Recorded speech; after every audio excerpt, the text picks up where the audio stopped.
I always get a kick out of your, by the way, noble attempt for lighting, because it's you look like you're telling a ghost story, right? You remember ghost stories? You What do you got? This? Here we go. This? No, you'd put a flashlight like under your face How about when you were that? a kid. That's I mean, good. It's good enough. It's a desk lamp, It's a desk lamp. That one you had me buy is a piece of shit and it doesn't work. That other one, I wasted sometimes like it's not the tools, $20 on that. Sometimes not the tools, it's the carpenter. Yeah. Also, my camera, as you pointed out, it's like a gaming camera, so it's kind of dim. It doesn't like lighting is everything. That's okay. Here's a message for anyone who's interested in podcasting. Yeah, is sound first, right? Even before sound. video. Sound is the most important. Sound is most important. I mean, and this is the proof. How many times have you been listening to like a podcast and it's so bad the audio, you're like, I can't. You just move on, right? But with video, you could tolerate, and yours is fine. Yours is like totally adequate. And it is a pain in the ass to get to like that point, but it's a lot of experimenting. But if you seriously want to get into more video, which I think you should, especially on some of the platforms that you're on, I think that people form a better connection with you when you're on Nostr and Twitter. If you're actually putting out your takes, not just in writing, but sometimes a 30-second video, it'll serve you well. Yeah, no, I know. I'm going to get more into adult video also now that I have more time. But man, it's isn't it? I was thinking about adult video the other day too, before we get into our Super Bowl discussion here, and then whatever else is. Just think about the access people had versus what we had growing up to like adult content. Well, look, I don't watch it anymore. I think it's actually really bad for you, and I don't think people should watch it. No, never. I'm not saying I haven't watched it in my life. I watched a lot of it in my life, but the last 5 years, just no. And also just having a kid in the house, it's just good. Just there's none of that shit is on my computer, none of that stuff. But in general, obviously, right, when you were a kid, it was like Playboy, Penthouse. Sometimes you got like a Hustler, but that was like the most you could do, and it was just on these static pages. And the stuff that they have now it's extremely damaging, because the dopamine in your brain, the immediate access to that reward is like, it would be like, oh, here's some cocaine. Oh, you're 12. Here's some cocaine. Go enjoy. It's really bad. And I don't know what the long-term results are going to be, but I can't imagine it's good. Yeah. Well, nowadays, like what was a Penthouse or a dirty magazine back in the day, that's basically on the internet for free now. As far as, like that's Twitter, that's Instagram, and certainly it's OnlyFans. Right. Yeah. No. I mean, you can have like midgets and whatever for, now, so, not that, I'm not implying that. Wait a second here. Wait a second. Did we find your kink? No, nothing wrong with that. Hey, I'm not saying there's anything wrong with that. I just like that as an example of something ridiculous that's probably there. But I think it's horrible. I honestly think like, if you're like 18 or 20, you're probably going to just watch it anyway. But like grown adults, like especially like just turn that shit off. That shit's poisoning you. Yeah. I still enjoy it. I still not crazy, but I mean, again, like I'm not like, I'm not religious in a traditional sense. Like you're going to go to hell. But I do think it's destroying your brain chemistry pretty much. Well, if you're going to go to hell, why miss by an inch, right? That's what I said. Yeah. Speaking of why miss by 12 inches? Right. There you go. And by the way, 12 inch, I'm going to have to start weaving that into, you remember the quarterback, Michael Penix? Oh, yeah. 12 inch. Yeah. That's a good one. I hope the Giants get 12 inch. It would be great. I love Danny Dimes, but if you can get 12 inch, you got to take it. 12. The Giants need something else. By the way, do you see the Giants are out there shopping for a quarterback? That's what all the rumors are now. That Daniel Jones, sure, they're into him now, but at 6, they could trade up to get one of the big 3. Yeah. Well, no. What's wrong with 12 inch? He had like a bad round. He had a bad Senior Bowl, and he went from being a possible top 10 pick to like where he's probably a late first round, early second round. He's like a Will Levis type from last year. I see. The name alone puts him in top 10 for me. Top 10. Yep. I love it. The other thing I want, before we get into our Super Bowl discussion, I thought you might find this interesting. This is the bunch of the big companies, the media companies, except for CBS and NBC. It's so it's Disney, it's Warner Discovery, and ESPN. Well, ESPN is that, and then Fox. They're going to form a super app that's sports only. So it's focused on the cord nevers, people that are never going to get cable but want sports. So it's going to be 50% of all sports in one app. I figure it'll be priced around $40 or so. So basically, every Fox NFL game. I know you have a different way of watching, but I like this idea of all your sports going on one app, and it's almost like what Hulu did with entertainment about a decade ago. Do you like the idea of that? I don't really care. It's a bunch of big companies figuring out how to squeeze a little bit of marginal revenue out in a novel way, which is probably clever from their perspective, and it may succeed, and that's fine. And I don't begrudge that. I mean, they're, it's not like customer need. It's not right. It's not nefarious. They're just, giving you something you want, and you're paying for it, and they're figuring out a way to get a couple more people to pay for a little bit more, and whatever. Who cares which way they display it? That's up to them on the back end.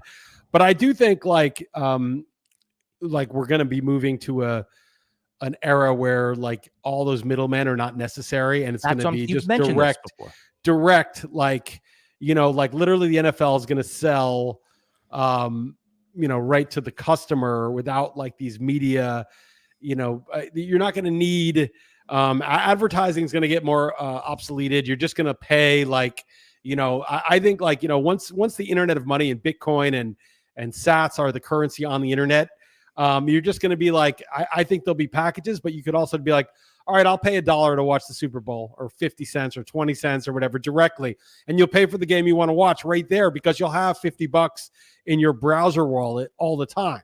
So you'll just pay, I don't know what they'll charge for each thing. And obviously the market will dictate that. But you just all this sort of like, oh, so we're going to package this together and then get advertisers. And then hopefully you buy the advertising product. That is just so like, it's just so ridiculous, and such a roundabout way to just directly be like, and so many people have to get paid in the middle of that, that it should just be direct to consumer. And that technology is right. It's like on the doorstep. I think the only, real interference with that technology is the banks want to have money. Everyone wants to be in the middle of it. All these middlemen don't want to leave, and they have some power, but eventually it's just going to be like, Sats direct to Fox, not Fox, Sats direct to the NFL for broadcasting, and they'll just hire their own crews. Yeah, just quick question. Our guy Anthony, who's a loyal viewer, wants to know about my T-shirt here. This is the Super Tecmo Bowl. Were you a video game guy, Chris Liss? Yeah, but not like Tecmo Bowl. I did like Nintendo. This was a Nintendo thing. I mean, So going back to like, because I know you probably played Atari. Remember 10-Yard Fight? I vaguely, I played Atari. I had a Nintendo, but the older one, probably. I'm like 5 years older than you, so I'm 52. So what football games did you play on Nintendo, if any?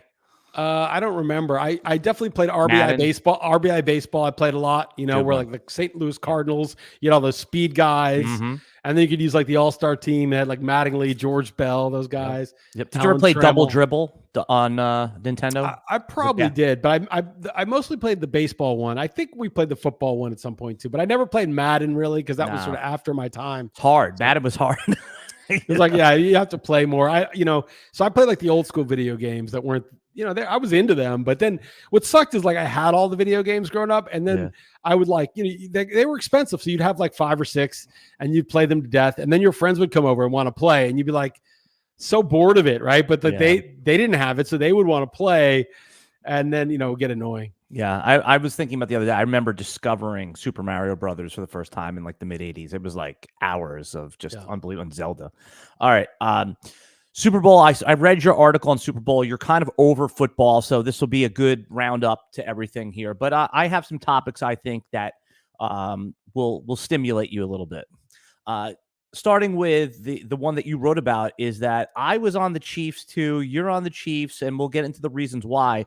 But it is concerning. Like my colleague, your former colleague, Jim Coventry, hosted a 10-hour live stream where he had 58 analysts on. Well, every 10 minutes, a new analyst, and they all gave that same reason. How are you going to bet against Patrick Mahomes, the Chiefs? And very few people said San Francisco. So that worries me. If you don't mind, normally it's fade the public is a decent strategy. So why are you still staying on the Chiefs? I guess +2 at this point. Yeah, I don't like that all these random nutless monkeys are on, all these less sheep are on the Chiefs, right? Because you don't, all things being equal, you want to be on the opposite side, but you don't want to also change your opinion because of what other people think, period, right? Like that's also foolish to be like, I need to be contrarian just to be contrarian. Like once in a while, the public's right 48% of the time. And so just to change to be contrarian is dumb. My sort of thesis about Super Bowls is that it's pretty much all priced in. It's the most public game. It's the most betted game. There's not some secret angle. The line would move, right? If there was some secret thing and the sharps put $1 million on it, it would move the line. And it's so publicly bet that it's pretty ironed out. The one thing I found was like sort of not priced in was elite defenses always seem to outperform. You had like the Bucks, and when they crushed the Raiders, they were underdogs in that game. The Ravens destroyed the Giants in 2000. The Denver Broncos beat the Cam Newton Panthers that were favored. It's always Seattle blew out the Peyton Manning Broncos that set all those records. The Giants, whose defense was peaking at that time, destroyed Brady. It's always the defense that for some reason, I don't know why, I don't have like a reason. It just seems like a pattern. And so it's not perfect, and it's hard to, sometimes you'll be like, oh, I thought this defense was better than it was. And there's a couple exceptions.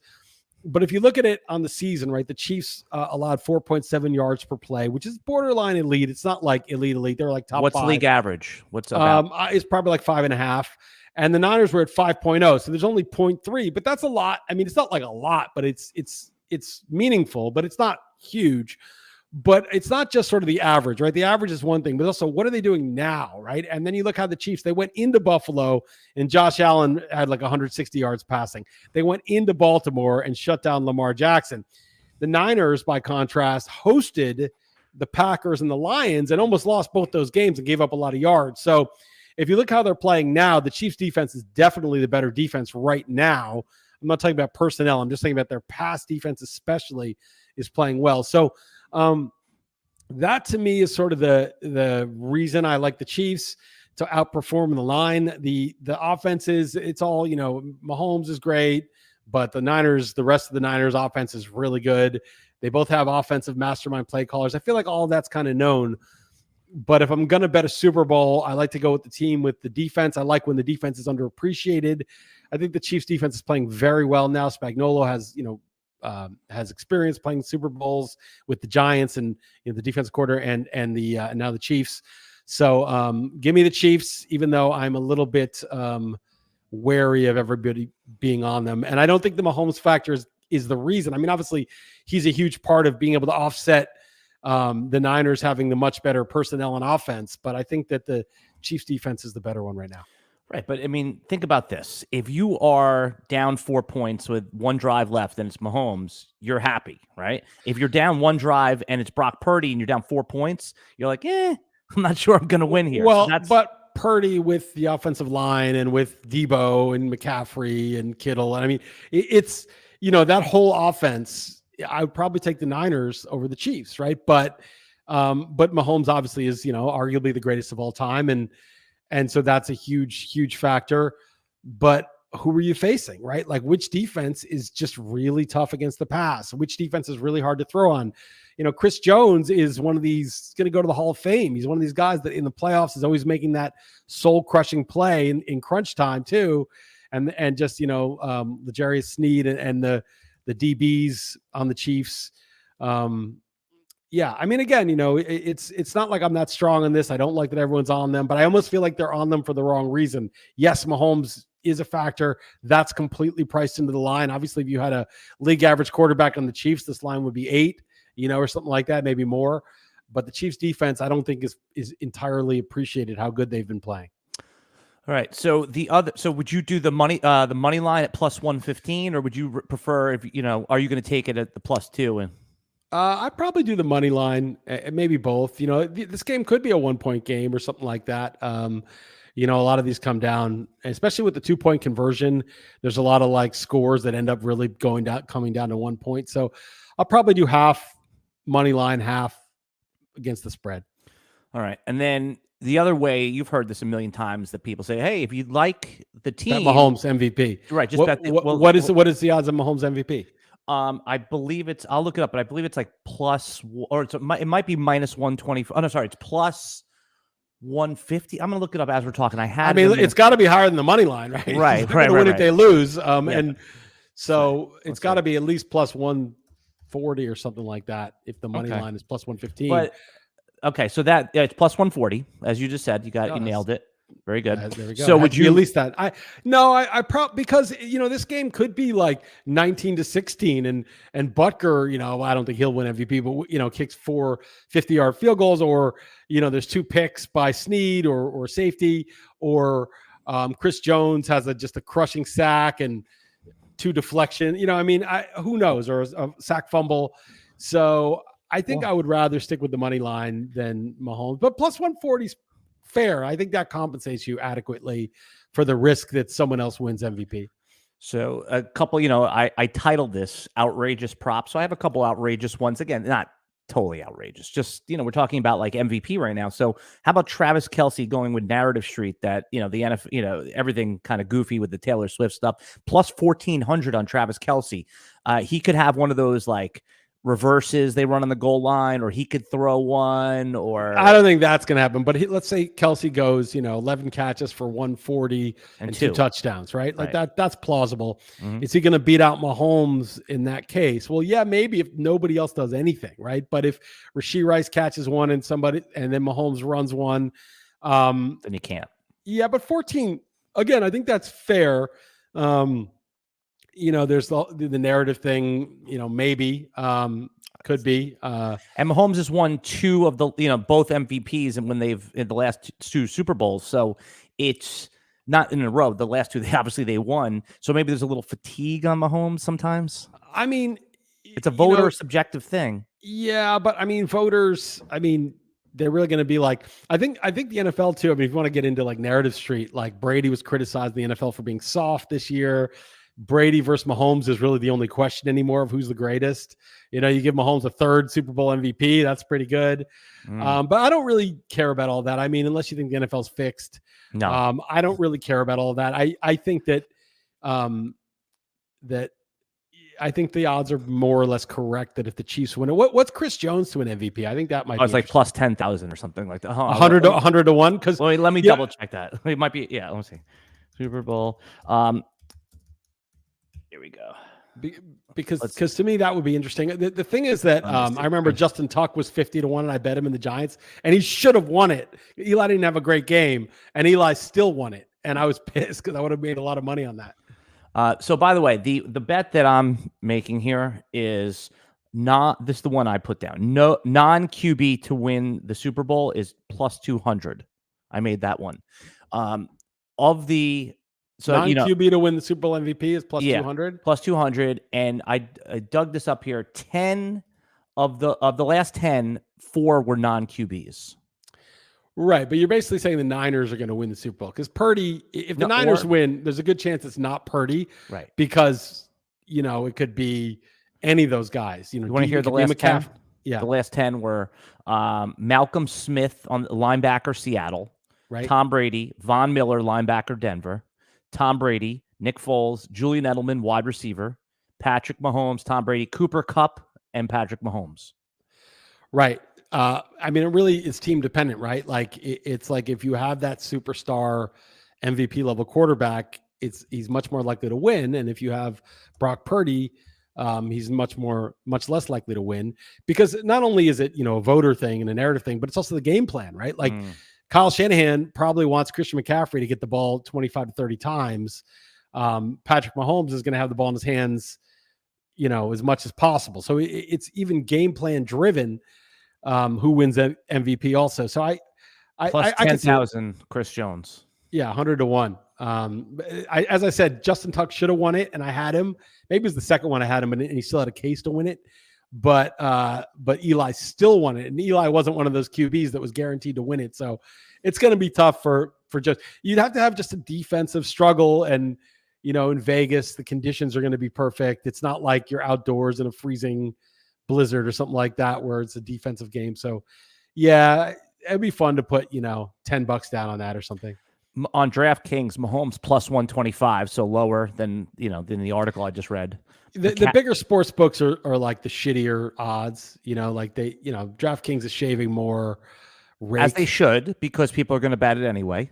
I mean, as a business, I mean, it depends what kind of business you're running, right? Do you want the sharps or do you want the volume? And they're obviously going for the volume. On Super Bowl, they're going for volume. It's like even Travis Kelce is down to plus 1,200 because he's a public figure, and obviously all the overs are going to be a little juiced, right? Nobody's rooting for punts. I have talked about that. How about Deebo Samuel plus 2,000? He's the guy who can run in touchdowns.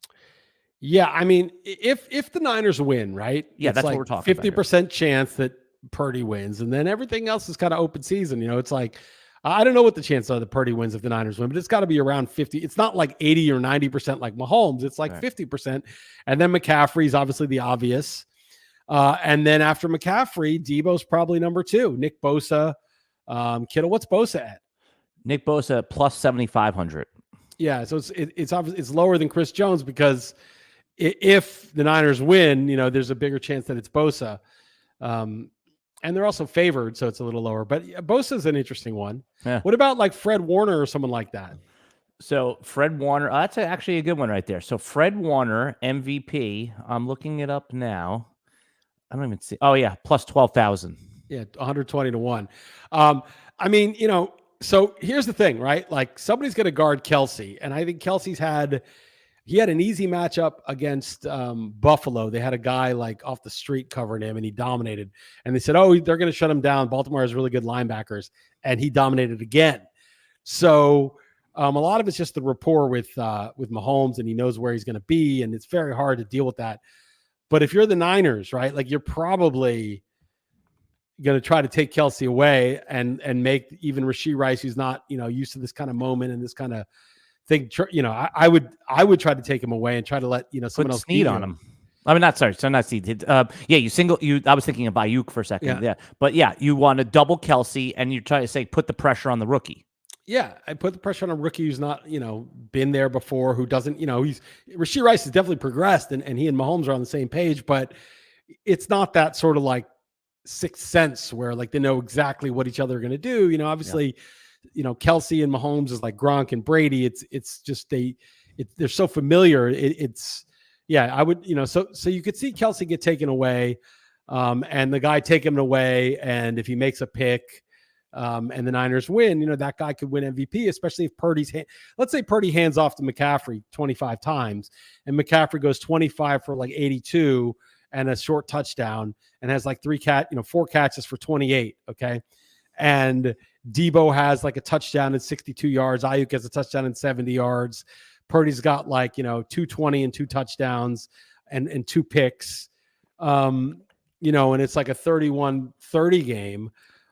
You may have the defensive guy that shut down Kelce and has a pick and in a forced fumble or something. There's some scenarios where weird guys on the Niners win it. Warner would be interesting.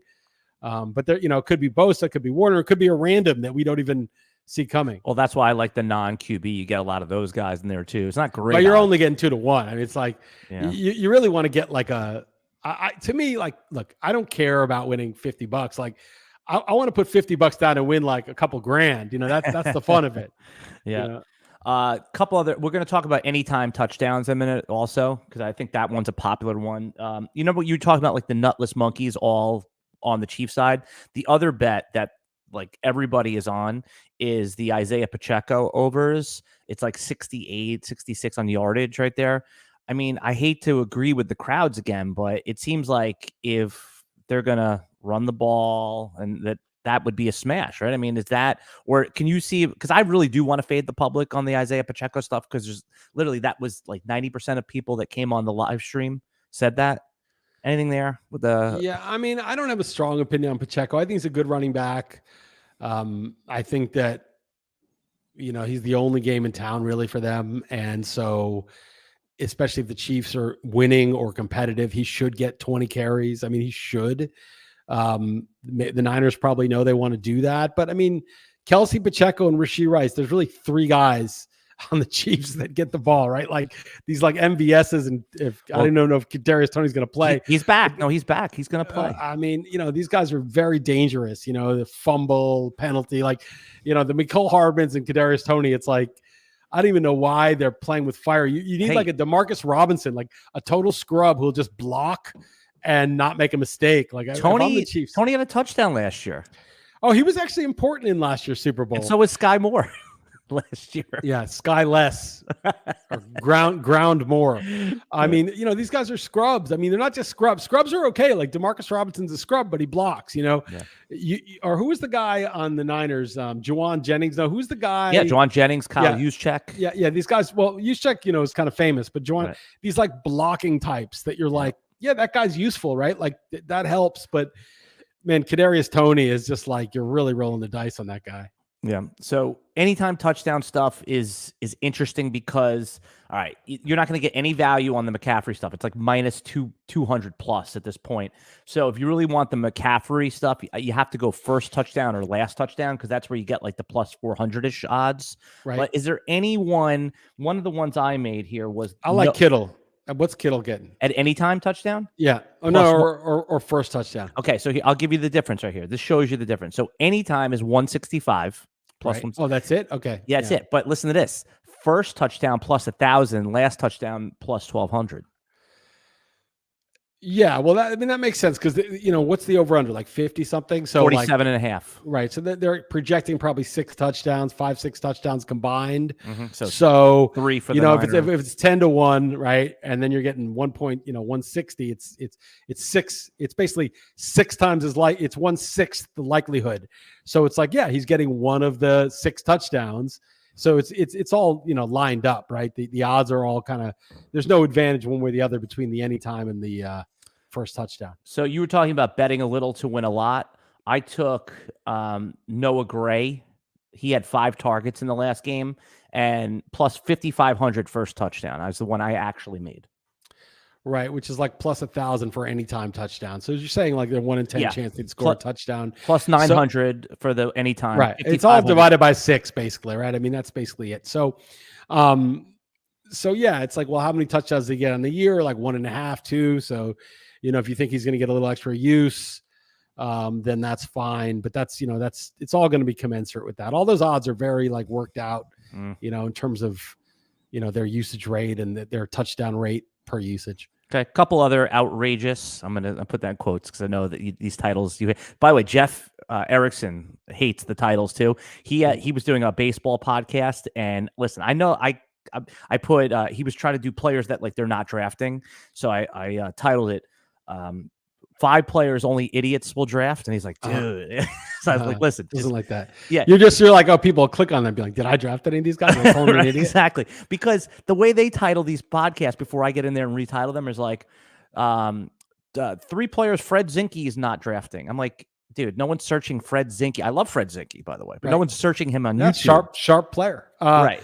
But yeah, so no, it's not what they're going to be looking for. And YouTube, but I don't think you go far enough. Right. I should go these double man. That was my favorite. Double man. The double man. Yeah. Meaning, if you transition, you get 2 penises. Yeah. That's what's bullshit. It's like people are like, oh, all these people, they have gender dysphoria. They're going to switch from man to woman. Okay, fine. But if that were true, why does it only go in one direction? Right. Like if I have dysphoria, okay, maybe I'm in the wrong body. Okay, fine. I'm not feeling right about myself. I'm going to change. But what if I'm not feeling right about myself because I actually feel way more manly than my body? Right now, I got to roid up. I got to take some testosterone. Get a second Johnson. I'm not. I'm not all there. I feel more. And you never see someone go in that direction, right? You only see them go in the other direction. If you did that, you would probably go back to adult apps again. I have a feeling you would just need the satisfaction. No, you would. You wouldn't go down. You would have to star in some. You'd be in demand all of a sudden because you'd have the goods that most people don't have. I've told you this before, but Joe Rogan has this famous joke where he said if there was true penis enlargement pills, the first overdose would be 15 minutes after they went to market. Yeah. Yeah, it's possible. Yeah. Well, because people would be carrying it over their shoulder and just walking around like, that's, Anyway, I don't deliver the same way he does. Well, no, I just also don't think that there's a limit, there's a limit to when it becomes a handicap, Well, but that's what I'm saying. People always overdo it. So he's saying that guys are so obsessed. They would overdo it. Yeah. 15 minutes after the drug was released, Yeah. Couple other ones I just want to go over. So, okay. No 4th down conversions in the game plus 300. Fourth down conversion. Yes, I think there's almost. I wouldn't do it. So can I tell you the stats? What behind it? Okay. Yeah. During the season, Kansas City was 50%, 10 for 20. They're 2 for 3 in the playoffs. And 49ers were 7 for 13 in the regular season, 0 for 1 in the playoffs. They're not go for it teams, is what you're saying. Yes. Yeah, I think though, like high stakes, Super Bowl, they're going to probably go for it more. And they're also, yeah, I mean, that's fine. I'm not really like, I don't really like, look, if you go to like Rufus, if you listen to Rufus Peabody, he'll bet a lot of props and he'll go into Massey. Well, it used to be Massey Peabody, but now they're like some other, and Bet the Process podcast, whatever. They have some other site, but unabated. And, they sort of go through all of the data and are really rigorous. And they're like, oh, this is a slight edge here because stuff like that. They'll contextualize it for the game. They'll look at the season long percentages. They'll find a little edge but they won't do it at DraftKings. They'll find a sharp book where there's like proper odds and they'll bet it. Right. Circa. And they'll lay out like, $100,000 or more, $500,000. I don't know how much they're spending now, but they'll lay out a lot and do a lot of investments in this game and in all the places where they find like anomalous odds. And that's fine. That's like really hustling, grinding it out. And really, it's like a professional way to do it. And it'd just be like a stock trader, like a professional, not even a portfolio manager, like a trader, an everyday trader at a large firm using a lot of analytics and models and stuff to do it.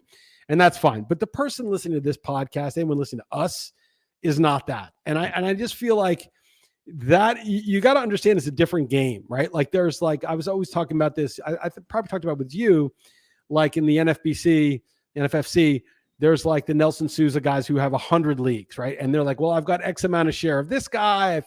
I've got to get some of this. I can't have too much of this because if the guy gets hurt, like I'll wipe out like all my investment. And that's perfectly fine, right? That's great. The reason the prize is big is because those guys are putting a lot of entries in and they're putting a lot of fees.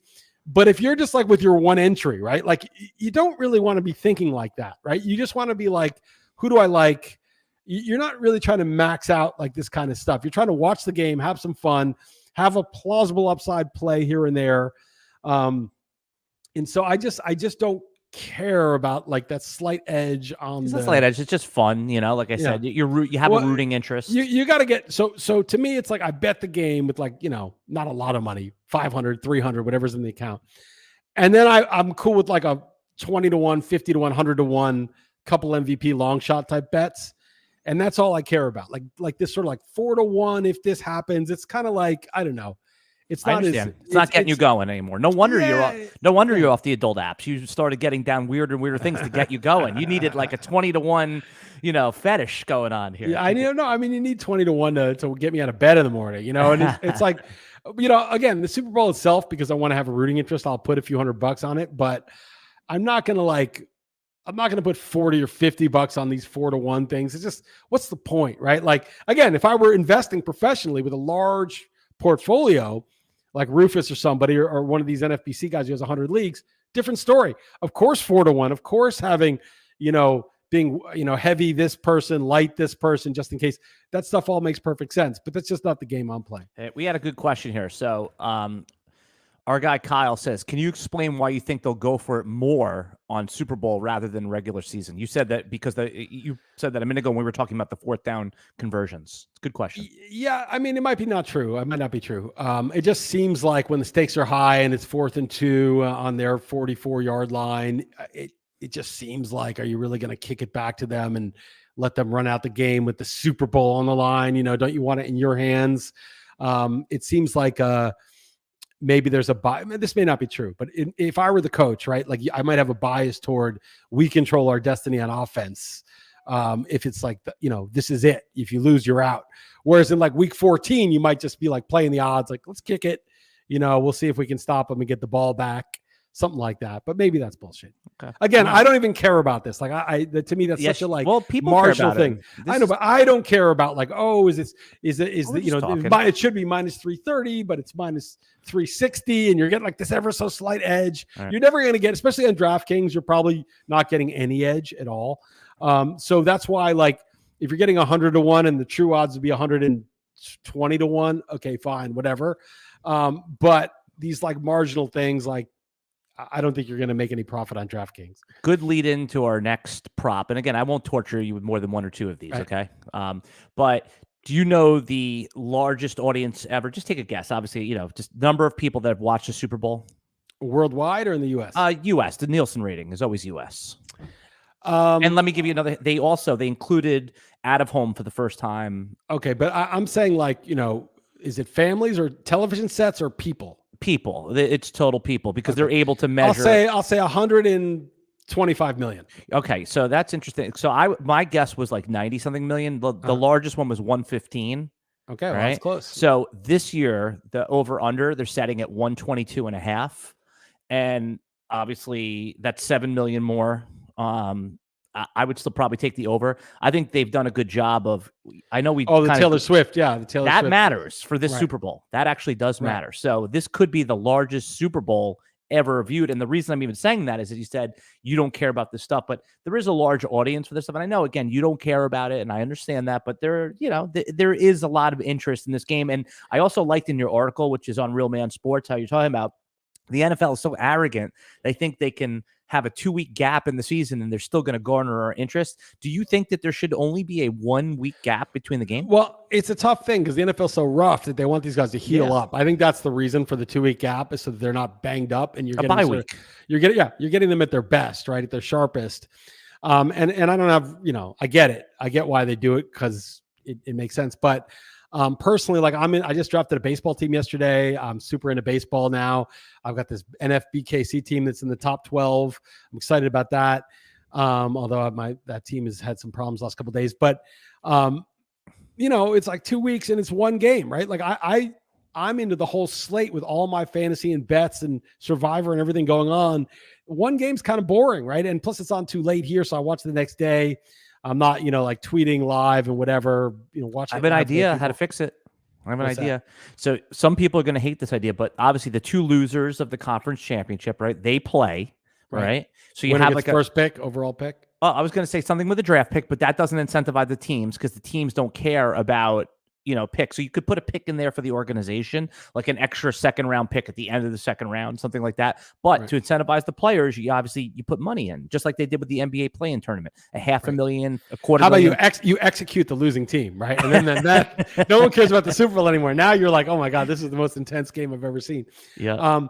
It's just hard. You really, the incentive would have to be like absolutely massive. $250,000 a person.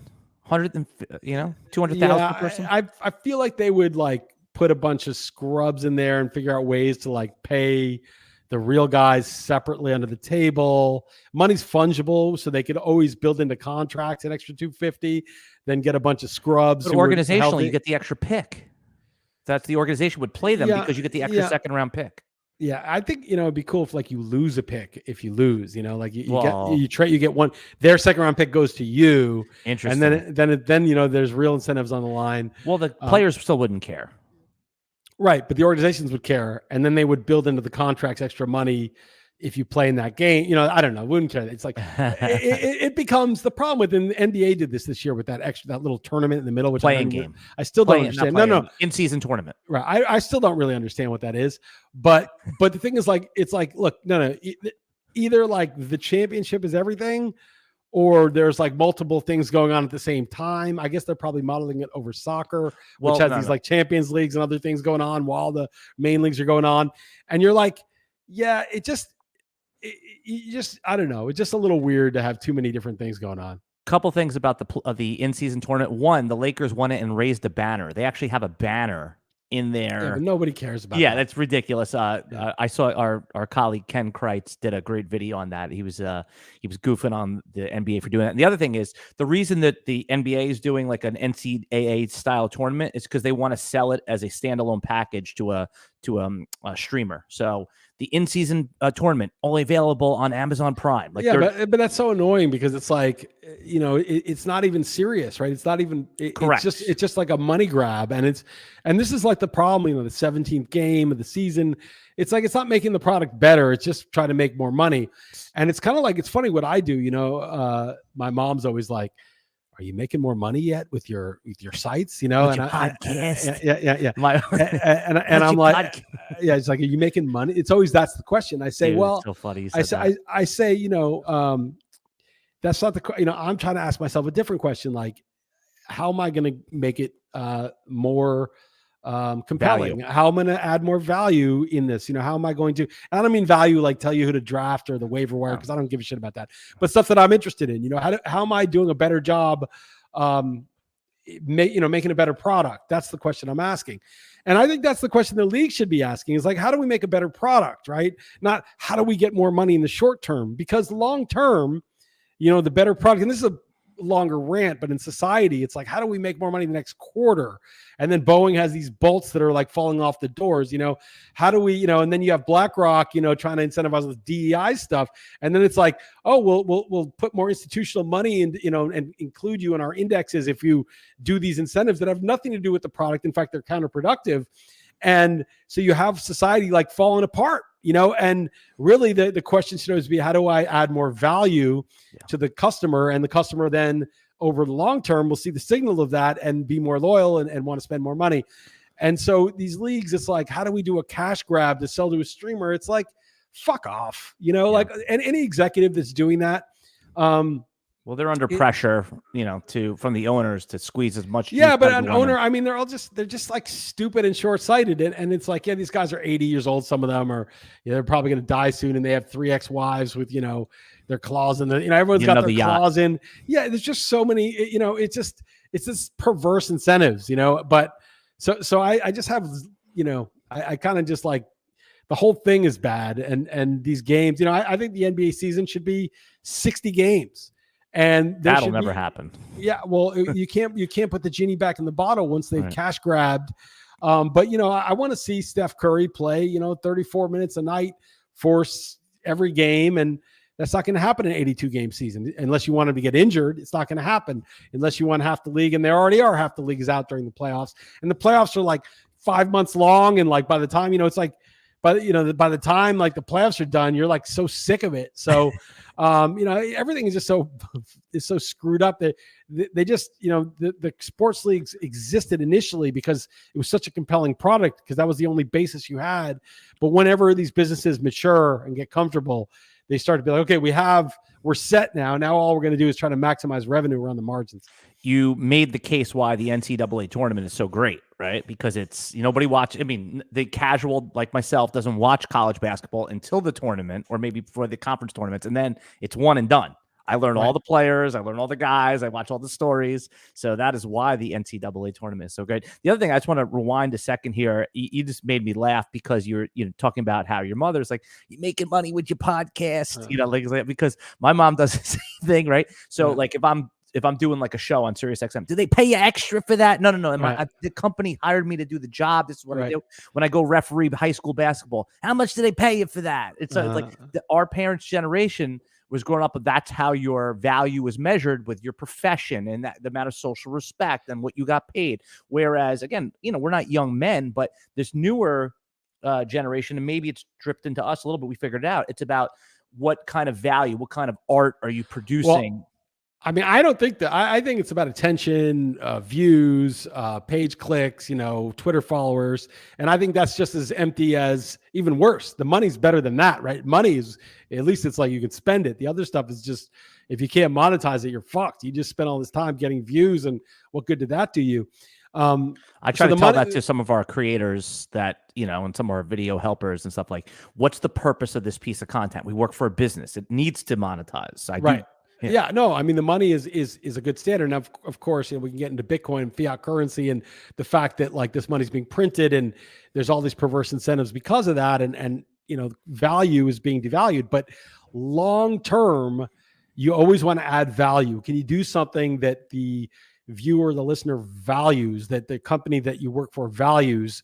And then when you develop the skills to add value, I think you're going to be much happier over the long haul than getting attention for yourself, or even short-term money is better than just, views or clicks, but long-term value. And so, yeah, I mean, I agree with that. I think that hopefully that's the newer economy. There's like a podcast thing where value for value, people pay because they like what they're hearing. But again, this is going to get, once you have sort of online Satoshis, units of Bitcoin on your browser, and it's just peer-to-peer, and you're just become used to paying, 5 cents to listen to a podcast. 5 cents. I like this podcast. I'll pay 5 cents for it to listen. And that's just how it goes. We're going to get much more close to like a true value economy instead of this like advertiser mediated, click driven, attention driven economy that's so that sort of misplaces all the incentives. And these misplaced incentives are why you have so much like, people saying bullshit that they don't really think just to get attention and all this stuff. And it's going to get better, I think. Yeah. All right. One or two more props, and then I have to ask you a question about something you said on the Chris Liss podcast, which, by the way, Chris Liss podcast, go subscribe to that if you watch this video and you love Chris Liss like I do, like we do. Talks about all different kinds of social issues, weaves into everything from, monetary system, politics, everything. And then I also want to, in a moment, promote your podcast that you're doing with our friend Ted Bell, okay? That's coming up as well. Did you record that yet, by the way? No, that's tonight. Tonight. That one usually gets very savage. Yeah, Ted Bell sets me up somehow to be extremely savage. So he knows how to push your buttons. Trigger warning on that one because I don't know. He gave me an outline a while back, and I looked at it and I said, "Oh, that's all fine." But usually it gets pretty savage. Okay, so a couple more, just sort of things you don't care about, but the bets that I made, and I want your analysis on if you think I'm going to cash or not, even if you think they're not important. Okay. Okay. So quickly. Mahomes, I bet the under on passing yardage of 262.5. Do you? I'm going to say you're going to lose on that, but under. But I don't have a strong feeling. He went under 6 of the last 9 regular season games. Yeah, the end of the regular season, the Chiefs really were out of sync, and they sort of got back during the playoffs into the offense. Looks like the Chiefs' offense that we're used to seeing. Okay. 2 other thoughts I put on here. Patrick Mahomes' dad smiling in the mugshot. Oh, is that not? He hasn't had the mugshot yet? No, he did. He smiled in the mugshot. You didn't see the mugshot? Oh, I haven't seen it. No. He got arrested for his 3rd DWI. I heard about that, and I saw that Jason Whitlock was like, "This would be a distraction for me," and I thought, and I did a Real Man tweet on it saying, "Real Man, Real Man has a based Real Man dad. I'm betting Mahomes now. I'm betting the Chiefs now." The joke is that Patrick Mahomes' dad distracted from Taylor Swift. That was the joke that I saw out there that I thought was cute. Yeah. And then the last thought I had here was Bill Belichick and Mike Vrabel, no head coaching jobs in 2024. Yeah, the nerds have it's gone too far toward the nerds, right? Belichick, I don't know, because Belichick, if the NFL were fixed, Belichick's the perfect. All of a sudden he can't coach, but it's gone too far toward the nerds with Vrabel. I heard a podcast on The Athletic, and there's a lot of nutless monkeys there, but basically it was like, oh, he's too, I've heard from an exec, he's too big and imposing, and they don't like that. And it's like, yeah, like they only want a nerd with the spreadsheet. And there's value add to the nerds, especially when it was all jocks running these organizations, these nerds that could point out things that the jocks weren't aware of were actually added a lot of value. But now I feel like the pendulum is swung the other way too far. And it's like Mike Vrabel is a leader of men. He had respect. The Titans outperformed their personnel, most years. Tannehill, they got to the championship game. They easily could have made the Super Bowl that year. The Bengals beat them. That was sort of a 50-50 game. That was a really good team. And so I wish the Giants, I like Daboll fine, but I wish the Giants had, Vrabel, as their defensive coordinator or whatever, and or even a head coach. Yeah, as a Jet fan, I would literally pack Robert Saleh's bags for him and bring Vrabel in. So yeah, I'm shocked that he didn't get one job. All right, so at this point, if you're watching this video, this podcast, we're going to leave football. Rewind if you grab in the middle for all of our outrageous prop bets that we're making here. But last one I had, by the way, coin toss is actually for the first time, Chris Liss, it's at plus 100. So there is real coin toss odds. It's not like minus 104. They just want to get you on the site and bet. It's yes. like, okay, the coin toss is the gateway drug, right? If you're going to bet on that, you got to put us. Yeah, I did. So I pulled the stats on it of the 57 Super Bowls. Real man. My joke is always real man parlays heads and tails. Very good. Very good. 30 tails, 27 heads in the history of the Super Bowl, and the last year was tails. Yeah. Well, the gambler's fallacy. It's got to be tails, right? There's only 27 of them. Right. Yeah. Well, there's been 27 heads. It's been 30 tails, 27 heads. Yeah, it's got to catch up, right? It's 50-50, so it'll be exactly 30-30, right? So. That's the reason I had a professional gambler, Statsational, on a podcast the other day, and he said that's the reason they put the numbers that come in roulette. So you think, it's got to be black next. It's got to catch up, right? It's got to. But every midwit knows that, the gambler's fallacy, right? That they don't. No, the midwits know it. It's the simpletons that don't. Basically, everybody knows that the history, that they don't have memories, these roulette wheels, and some of them do. The grooves get a little worn. There are people who have figured out little edges for that stuff. But yeah, I mean the idea that it's going to even out, somehow. So what are you gonna? If I gave you a free 100, what would you bet here? Heads or tails? It's always heads. Oh, really? Yeah, of course. All right. Interesting. Obviously. All right. So so at this point, we're gonna leave football. We're gonna talk some other stuff. So if you don't want to hear any of this other stuff, we had a good season with you. Liss is gonna be switching over to baseball. And we'll go from. Oh, you're out on baseball. Yeah, I can't. And next week also I'm gonna be in LA. So right, you're gonna be out because I have to go hard football right now. Dynasty stuff. We're starting a new football page. I really need to go on that. But I have some other stuff because you talked about the RFK interview with comic Dave Smith. I watched the whole interview. Okay, not just the clip. Right. So you do get. So if anyone wants to see that, Dave Smith, the comic, who is now a political analyst, good political analyst, by the way, good commentary, I should say, and interviews RFK, presidential candidate. And he was basically grilling him hard. And you pointed it out on the Chris Liss podcast, even though he likes him, and that's real journalism. But if you have to go back to and watch the whole thing. RFK, he's got the traditional, our parents' generation's Israeli stance on support them no matter what. And then you have the new view, which is, hey, Dave Smith says, I'm Jewish, but this is getting a little out of control here. So really my question for you is, do you think that more comedians are going to become our go-to journalists, like the Joe Rogans and the Dave Smith, or do you still think that it's going to be locked up in the mainstream media? The mainstream media is dead. I mean, they're just dead. They didn't do their jobs. They're basically public relations people for the powerful. And so they're losing their jobs because their services are no longer needed because fewer people are watching them because they lost trust, right? Nobody except a bunch of boomers really trusts the TV anymore, like what they're saying on those cable news networks. And so they've lied. They've been busted for lying. Even the people who are the narrative apologists kind of know it's bullshit. But they have incentives professionally. They've been bribed to go along with some of this stuff, but they didn't even know that there's no point in watching those people. So these people a journalist is supposed to hold the powerful to account, right? And they say that everything else is public relations, and they've been pure public relations. Propaganda. So you have they're propagandists for the regime. And basically you have these comics who are real comics, not like the late night Jimmy Kimmel frauds, who are doing propaganda and pretending it's comedy, and it's not even, there's no joke there. It's just literally comedy is exposing truth. It's George Carlin. It's George Carlin, and Chris Rock, it's Ricky Gervais at the Golden Globes, the stuff that the powerful don't want to hear. And so, the real comedians, obviously the fake ones they're losing different their style of comedian. That's yuck commercial comedy. The late night guys aren't funny anymore. They're just doing straight propaganda, right? Because it's not funny. The sort of regime approved narratives aren't funny. You'll have the people who it says the line they want to hear with good timing, and so they laugh. But it's not really, they're not laughing. They're just nodding in assent to the message that they are on board with. But the people who are bold, and the real comedians, the George Carlins of the world, they will say something that is, you can't say, you're not supposed to say, but they'll say it with the right timing, the right delivery, and people laugh like crazy because it's taboo. And they're walking on that very fine line. The court jester was the only one who could tell the king the truth without getting his head chopped off.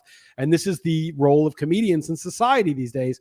And the real ones, always, by the way, not these always. It was the Lenny Bruce before that, and of course, but even back 1,000 years ago or 2,000 years, it was the court jester could get away with it because he had the skills, the timing to sort of be funny about it, right? Right. If call the king fat or whatever, right? If the joke falls flat, you get your head chopped off. So there's high stakes to get the joke right.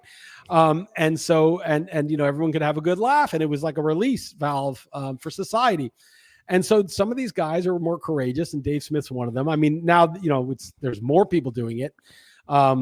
May I interrupt you for a second here? You're talking about this court jester. Did you ever see History of the World Part 1, the Mel Brooks movie? I did see it, but a long time ago. Yeah. So Mel Brooks, his name, he's in like Roman society. His name is Comicus, and he's doing a routine for the king, and he's the court jester, and he screws up.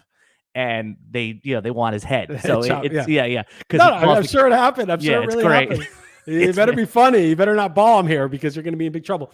And so like, it's not a surprise that those are the people willing to tell the truth, and, Jimmy Dore is hilarious. He's like, isn't it funny that we all took the COVID vaccine and then we all got COVID?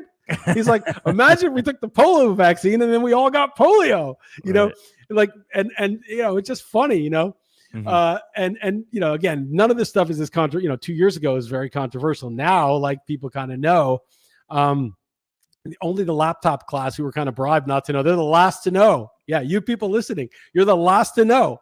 But regular people all know, it's common knowledge. So I think that, those are going to be the truth tellers, the people that just don't really give a shit.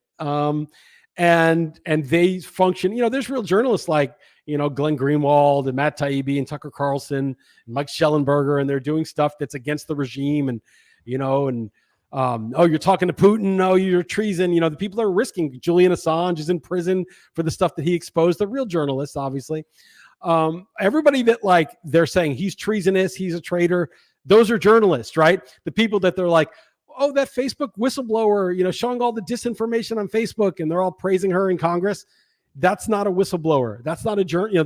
The people getting praised by the media and the corporations that back it are not doing journalism. They're doing public relations. The proof is who's happy with them and who's angry with them. If you see all of the the tech companies censoring people and the corporate media scolding them and being very concerned that this disinformation is getting out, then you can be sure that that's journalism. If everybody's praising them, you can be sure that's public relations. That's just how it works. And so, the people that are awake to that, which is an increasing number, know that. And there's just, the cat's out of the bag, and so it's sort of like, this is why the corporate media is dying and they're losing their jobs. And honestly, they don't deserve the title of journalist. Being a real journalist should be a prestigious thing. It's something important. But the problem is, real journalists are not prestigious. They're hated because the powerful control the PR apparatus and get people to hate them. And so it's kind of this ironic thing that the people that deserve prestige, posthumously or whenever they can finally be praised, they were usually despised when they were doing journalism. And the people that everyone's applauding as the journalists and calling themselves journalists are always frauds. They're always PR people. So listen to the people that the corporate media is telling you to hate. Listen to the people that your peers and your boss and your company is telling you to hate. That's who's obviously taking a risk to say what they're saying. It doesn't mean you should believe everything they say. Obviously, do your own due diligence, do your own research. But there's a pretty easy heuristic to tell who's doing real work and who's just doing public relations. Yeah. So with Tucker Carlson, he's going to be interviewing Vladimir Putin. I'm excited to see that interview, not because, again, I'm going to believe everything Putin says. So that's what my wife said to me. She's like, why isn't he just going to lie about everything? And I go, he probably is. He probably will. Right. He's got an agenda and an interest also, right? But if you could take that apart, just like our politicians lie to us, right? I mean, our politicians lie to us every day, and our media lies to us every day. And the thing is, this is really where the rubber meets the road. The dividing line is there's some people who says, you're a grown adult, Alan. You're a human being. You're a grown man. There is no one higher than you in the whole world, not the president, not a scientist, not an expert at making sense of the world, right? You are the supreme highest that we know of in the universe. Maybe there's some aliens out there somewhere. The highest sense-making entity there is the adult human being, okay? And the adult human being gets to decide. And even, in the court of law, right? We have a jury. The expert doesn't render the verdict. The expert just makes some technical matters clear to the layman on the jury. It's the jury who's the highest authority who decides the fact. He's the finder of fact. And so are you in your life, and so am I, and so should you be. And these people are like, oh, I don't know, I'm too weak, I'm a child, I'm going to ask the expert, whatever the experts think. That's what they want you to do. So they don't want you to have direct access to Putin's testimony, so to speak, and to cross-examine him yourself and have Tucker Carlson bring that to you. They want 3 pundits in suits who are paid for by CNN, which is paid for by the regime. It's an arm of the regime, telling you what to think. They're terrified that you're going to decide for yourself. And you'd have to be a fool to take what the witness says in any trial, or Putin is the witness now, as the truth. You need to cross-examine him, say, what's his agenda? What does he have to gain from it? What do we know about him? Why would he say this? But also consider it yourself. And I think that's where the rubber meets the road in this case. I think it's the difference between people who want others to decide for themselves. I trust you, Alan, to decide for yourself and all the adults out there. And the other people say, oh no, they're too dumb.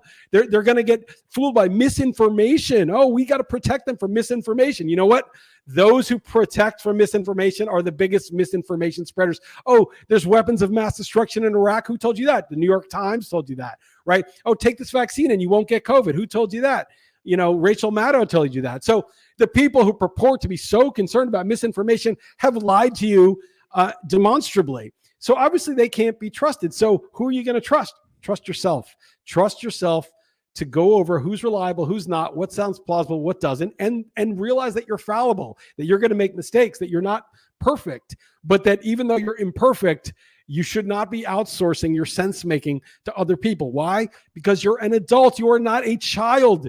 Do not tolerate being treated like a child. You are the most advanced sense maker in the universe that we know of, the adult human being. And you should start treating yourself and others with the respect that entails, and standing up for the rights that you have, and stop being such an abject coward that you're not willing to think and make sense of the world for yourself. And anybody who tells other people that you shouldn't be thinking and making sense of the world for yourself as an adult, to me is anti-human, anti-freedom, just completely wants to control you and doesn't think that you're capable of making your own decisions. And you know what? If you agree with them, you're basically proving their point, because you're saying, like, I'm not capable. I don't feel capable. I don't have the wherewithal to vote, to choose. I need to outsource everything to an expert. And you're basically ceding not just your rights, but your responsibility as a human being. So yeah, very well said. I thought the best example that put the light bulb on for me in the Chris Liss podcast was when you said you would never let the witness render the verdict, right? And the witness is someone who's giving the testimony. In this case, you would let the layman, the normal person. That's how we do it here. So you're the layman, you're the jury when you're the ordinary person, and you never even let an expert witness, right? I'm the medical blood spatter examiner. So I'll tell you, when the blood spatter's this, usually the bullet came from here. They have these guys who clarify things and then the cross-examiner. No, well, that they get another expert says, no, in my experience, it happens this way. They clarify a couple of things, and then the jury listens and says, what do I think about this? And you're the juror. Yeah, that's right. Yeah. Very well said. By the way, in the Chris Liss podcast, did you change the cover art to you inside of a cell phone? Yeah. So I have an in-house artist. I don't like it either. I hate it. I love you, but I hate it. I liked your old art. Your old art was like clean and pristine. Okay, I'll change it back. So I have an in-house artist who's working for me.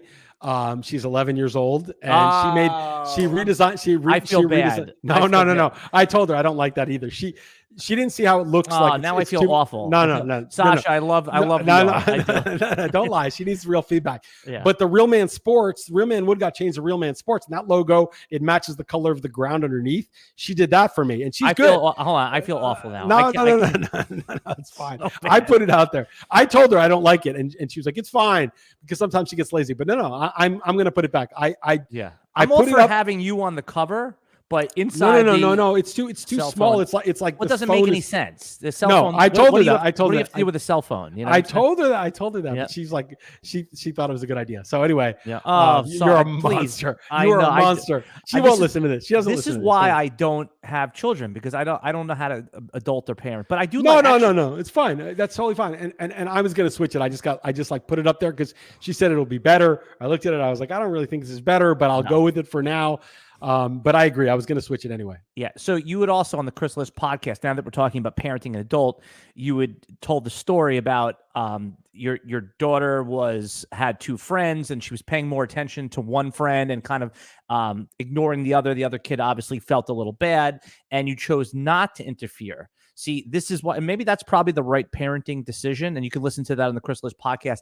I was screaming. I was like, no, you got to teach them inclusivity and this, that, and kind of nudge them on. And maybe this is why I'm not because maybe it wouldn't be a good parent. Well, I'm not saying I'm right. I was just, and most people I think would interfere. They take them aside and say, look, your other friend, she's upset. Like she feels neglected. And I was going to do that. That was my instinct at first. I thought you should have. I felt so bad for this other kid. But I mean, kids suffer. I think one of the mistakes people make as parents and friends and suffers one thing. But this is like, I mean, she wasn't suicidal. She was it's one of the seeds that leads to low. And what I'm saying, I don't agree. I think people always remember how you made them feel. That's if you're selling something. Okay, I think the reality is, oh, you care, like that you're the one who made them feel bad. Yeah, she'll remember it, right? She'll say Sasha was kind of neglectful of me, and I was pissed, and then she won't want to hang out with Sasha. Right. And she shouldn't if Sasha doesn't like her enough to give her attention, and she shouldn't be friends with her. And feeding a stray cat. Right. Like, why do you have to be friends with everybody? You just part ways. Like, you know what? Maybe you guys don't like each other that much, and you shouldn't be over, and you shouldn't be getting neglected. And the lesson you learn is, well, this isn't really a good friend of mine. And maybe the lesson Sasha learns is, well, I lost a friend because I didn't give her any attention and ignored her. And if she does want to be friends with her, she'll have to make amends or say sorry or something. Or maybe she just never wanted to be friends with her, and it was a mistake to get them together. And I just think like nature is healing. Like let nature play out. Time heals all wounds type of thing. Yeah. Well, it may be, suffering's okay. Like feeling bad is okay. Everyone thinks, oh, my kid this is the problem today, right? Everyone's like, oh, my kid feels bad. Let's give him another cookie. Let's give him another this. It's like, no, just feel bad. Like, just feel bad. And maybe the reason people can't deal with any trigger, or, oh, you said something that, you said something mean about Joe Biden, and Biden's a good guy, and now I'm so upset. Like, dude, this is, to me, it's like, the problem is the parenting that never let them just feel bad. What's wrong with feeling bad? No, you're right about that. Going back to like when I was in like 5th or 6th grade, and there was this one kid that was always neglected. He was an overweight kid, and I used to always go up to him, hang out with him, eat lunch with him, right? I invited him over, and then what happened? I called him one time, and then you're right though. He like never wanted to stop hanging out and this, that, and I was like, oh, I just wanted to make him feel good. And then it's much more cruel when he thinks you're his friend. Well, I entertained them. I talked to him for 15 minutes and 20 minutes, and on the phone, I took a look. Listen, I didn't love hanging out with him. He was an oddball. He was like the kid that nobody wanted to hang out with, but I felt myself making him feel good, and I don't regret it, but you're right though. It led to. Where does that get you? What does it get? He's not, I mean, you want friends that pity you, that hang out with you because they feel sorry for you because you have right. You don't want that. Right. I mean, it's just like, don't meddle. Like he's got his own problems with his own parents, and whatever reason he's like that, he's depressed. They're feeding him junk food. They're not. You're right. He was overweight. He was very. They're not giving him attention that he needs. Whatever it is they're doing, which is not your problem. Like you're not his parents. Like, and that kid, she may be fine. She probably is fine. She'll get over it, or she won't, and that's not our problem. It's not our problem, And the people who try to fix all the problems are causing problems. The people who don't want you to hear the misinformation. The people who don't want they're trying to fix everything. These people in their basement tweeting about stuff that get your own life in order. I mean, how about take care of your physical health and take care of the people that, that you're close to. If you probably, people don't have people they're close to, but take care of your family, do something for your wife. Maybe, like all these people are trying to tell me like what I should think and what I can tweet and stuff. It's like, fuck off. Yeah. You don't know shit about shit. You know nothing about anything, and yet So that's how I felt. I don't know what the relationship is. I'll just shut the fuck up and let them just be, basically. I'm going to tie all of this together right now. I'm going to tie football together with politics for a second here with our last subject, right? Mm-hmm. So it's traditional. I don't know if you remember this, but before the Super Bowl, the network airing the Super Bowl always has the president on for like a 30, 25-minute interview. And it's great because the president, I mean, for their perspective, they get a chance to basically lay out the case for their, reelection or their agenda for the following year. And this year, CBS invited Biden on. I mean, it's a free commercial, 20 minutes where you have 100 million people watching, right? And they declined. Right. For obvious reasons. He's not going to, they say, and the reason they said, they go, well, why don't you want to come on? He goes, well, people are still, there are spokespeople that are covering up the fact that he probably can't put a sentence together at this point. Said, well, the people are still making chili. They're doing the things, not really paying attention. We're going to buy a few commercials during the Grammys. So how much money do you pay for ads, right? Like all this money they raise, right? Yeah. Right. I'm saying, but like presidential elections, they're like, oh, it's $1 billion worth of ads. This is free. Now you're getting you're getting, like almost 1%, a couple percent of that in, depending on how long the thing is, maybe worth, 20 million this spot. Yeah. The piece and you're literally like just turning it down because the guy is too demented to do anything but like basically shit himself. And so, I mean, it's obvious, all these things are obvious now, right? I mean, how much of a shield do you have to be in denial of this fact? And if he wins, if they get this guy over the finish line, don't replace him with somebody, I will be in awe. Well, they're going to do it. They're going to do it because they're not going to debate. Neither one of the guys wants to debate. So they're not going to do that either. What do you mean? There's not going to be a presidential debate in my judgment. You don't think that the Trump would debate Biden if he could? No, I think he would if he could, but they're not going to do it. I'm telling you, they're not going to do it. There's no way. They're not going to put him up there on the stage to have to like take, real time. Of course. Yeah. Right. They're not going to do it. So I'm saying that makes it very hard to get the guy over the finish line. Yeah, but they're going to say we're not going to debate against a guy who's been federally indicted and all that. Right. Stuff. They're going to like stand on ceremony and be like, we can't. This is too. And I'm not going to give him the credibility to even stand on the stage with them. I get it. Right. I get what they're going to try to do. What I'm saying is, like, I will be in awe if they pull that off. Right. If they get a guy who's truly weekend to burn his and all the way over the finish line, I will be like, holy shit. I mean, I don't know what kind of shit will be pulled. And I'm not political. I don't root for either party. I don't care. I would prefer someone who's not, I would prefer that someone totally not demented were president, regardless of the party that they're from. But I would be in awe if they could somehow pull it off because it's just, I mean, the dude is literally like, you wouldn't let him drive your kid. No. You wouldn't. I mean, you wouldn't let him babysit. I mean, this is President of the United States. Listen, the other day, he couldn't remember the name Hamas. He said the opposition because he was like the opposition. So he called Hamas the opposition. So it's basically elder abuse at this point. I mean, the reason Trump won't go and debate either is because he won't go up there and just say, like, say Robert Kennedy or RFK gets in. There's no reason for him to debate RFK because then people are going to split those votes and say, hey, I don't like either of these guys. Oh, yeah, no. Trump doesn't want to give RFK the platform. RFK is smart, So, it's a really, it's banana republic stuff going on right now. First time ever. Yeah. I mean, but that's like, what kind of democracy do we really have, right? It's like, they don't even want you to hear from the president. They're going to make up all this stuff, I mean, it's like, so it's just really like, whatever they were saying about the end of democracy, that is what they're actually implementing. And it's, anyway, I don't need to tell people. I think anybody who's not professionally and socially incentivized not to see it knows. It's common knowledge at this point. And the other thing I thought was funny, I just wanted to run it by you. You may not have a comment on it, but I don't know if you saw the primary from the other night, Nikki Haley, who she lost to in the primary. Yeah, nobody. Yeah, no, but she's a totally fake. She's not like none of the above. Literally, do you remember the joke from Brewster's Millions, the movie? No, what was it? So in Brewster's Millions, it's a Richard Pryor comedy where he's running for mayor of New York City, and he's running, but he doesn't want you to vote for him. He wants you to vote for none of the above. Right. He's like, so he's campaigning. Don't vote for me or this other idiot I'm running against. Right. Vote for none of the above. Right. Nikki Haley lost to none of the above. No, I know. I'm aware. Yeah, she's totally astroturfed. She's a totally astroturfed. She's like the Kamala Harris of this cycle. Like, nobody's interested, but yet somebody's putting money behind it. And so it's like this fake candidate that like they're pretending, but like nobody organically supports her at all. It's very weird what's going on. I feel like angry, not because of her or whatever, but just that like the normies are like so full, they're lying so bad, they're so attached to something that everybody knows is false. And I'm getting fed up with them. Like I'm getting fed up with like normal people believing their normal shit that is like so obviously bullshit. Like the emperor has clothes and they're faking it so much. And I just feel like I'm losing respect so much for just the normal person who's like willing to hold on to this and not just face reality. Like I'm seriously out there, like normal people I know, people in my circles, I just am starting to like despise them. I don't like that feeling.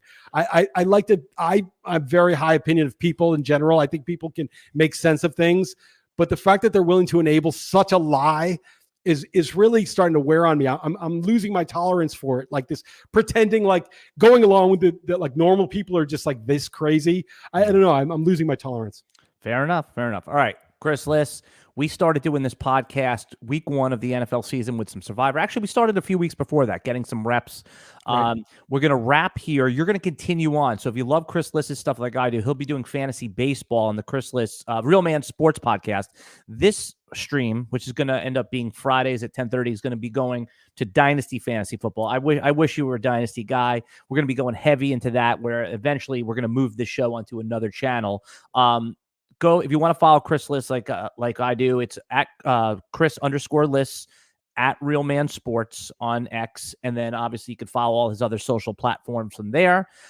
Chris will probably come on, and I'll force him to do something around the draft, which he hates, and then I'll force him and post July 4th, once your teams are where they are in baseball, we'll start doing a little football again, and we'll start it up. But I need a few weeks to get this thing going here with football and go all in on that. But yeah, great season. I enjoyed this very much. Anything else you want to tell people about before we sign off?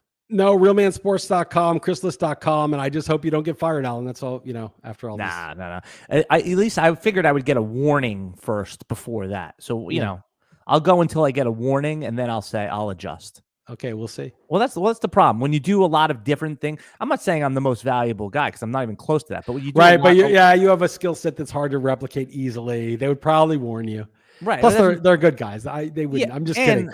But I'm just saying. I know where the line is. I don't. For me, it's like I got nothing to lose, but I just worry about you sometimes. No, you shouldn't worry about me. And by the way, like I said, I feel like I'm not pushing a line here. We're talking about things, and this stuff is now it's common knowledge now. All this stuff. I mean, as I said, the normies are still in denial, but most people quietly know.